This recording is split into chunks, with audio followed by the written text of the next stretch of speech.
Hi hello welcome to Prasad electric. ఇప్పుడు మీరు చూస్తున్న వరి పొలం నాటుబెట్టి 55 రోజులు అవుతుంది. అంటే ఇది చిరుపొట్ట దశకు చేరుకుంది. ఈ నుంచి ఇది పొలం ఈనిక దశ చేరుకోవడానికి ఒక 20 రోజుల సమయం పడుతుంది.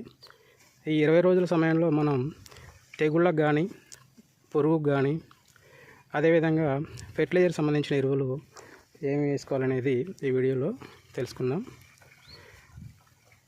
ఫెర్టిలైజర్ సంబంధించి మనకి ఈ దశలో పొటాష్ అనేది అధికంగా అవసరం ఉంటుంది. నత్రజని అనేది ఆ పైరు పెరుగుదలను బట్టి మనం నత్రజని అనేది నిర్ణయించుకోవాలి. ఒకవేళ బాగా పెరిగినట్టయితే మనం ఒక 10-15 కేజీలు చల్లుకోవాలి. లేదు బాగా పెరగలేదు, పెరుగుదల లోపించింది అనుకున్నప్పుడు మనం ఒక 25 కేజీల నుంచి 30 కేజీల వరకు చల్లుకున్నా ప్రాబ్లం ఉండదు. అదేవిధంగా పొటాష్ వచ్చేసి మనం ఇంతవరకు పొటాష్ వేసుకున్నట్లయితే మనం ఇప్పుడు ఒక 25 కేజీల వరకు పొటాష్ని వేసుకోవాలి. అలా కాకుండా మనం దమ్ములో ఒక 20 కేజీలు వేసుకున్నట్టయితే మనకి ఇప్పుడు ఒక 10 నుంచి 15 కేజీలు వేసుకున్నా కానీ మనకి పొటాష్ ఎరువు అనేది సరిపోతుంది. అదేవిధంగా ఇక భాస్వరం అనేది ఈ దశలో మనకి అవసరం ఉండదండి. భాస్వరం సంబంధించిన ఎరువులు వేసుకోకూడదు.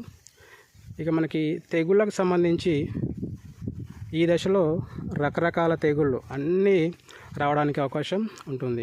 ఎక్కువగా మనకి పొట్టకుళ్ళు తెగులు, వేరుకుళ్ళు, కాటుక తెగులు, అదేవిధంగా అగ్గి తెగులు, మెడవిరుపు, రకరకాల తెగుళ్ళు రావడానికి 20 రోజుల దశలో అవకాశం ఉంటుంది. కాబట్టి మనకి తెగుళ్ళకు సంబంధించి మనం మంచి మందులు స్ప్రే చేసుకోవాలి. నాకు తెలిసి అమిస్టా టాప్ టెక్నికల్ ఉన్నటువంటి అజాక్సిస్ట్రోబిన్, డైఫెనకోనజోల్ సంబంధించి రకరకాల కంపెనీలు ఇదే టెక్నికల్ తోటి తెగులు మందులు తయారు చేస్తారు.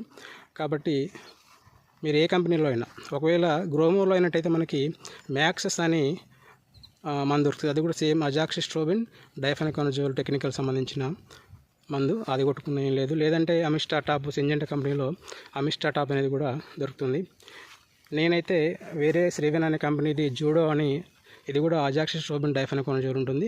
ఎకరానికి వచ్చేసి మనకి ఒక 450 రూపాయలు అవుతుంది. అదేవిధంగా ఇక మొగిపురుగు సమస్య అనేది మనకి ఈ దశలో కూడా వ్యాప్తి చెందడానికి అవకాశం ఉంటుంది. కాబట్టి మొగిపురుగు కూడా మనం ఈ దశలో నివారణ చర్యలు చేపట్టాలి.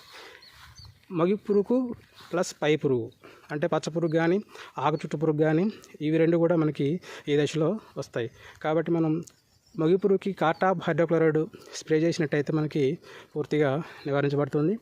అదేవిధంగా ఆకు చుట్ట పురుగుకి, పై పురుగుకి బైఫెంత్రిన్ అనేది మనం స్ప్రే చేసుకున్నట్టయితే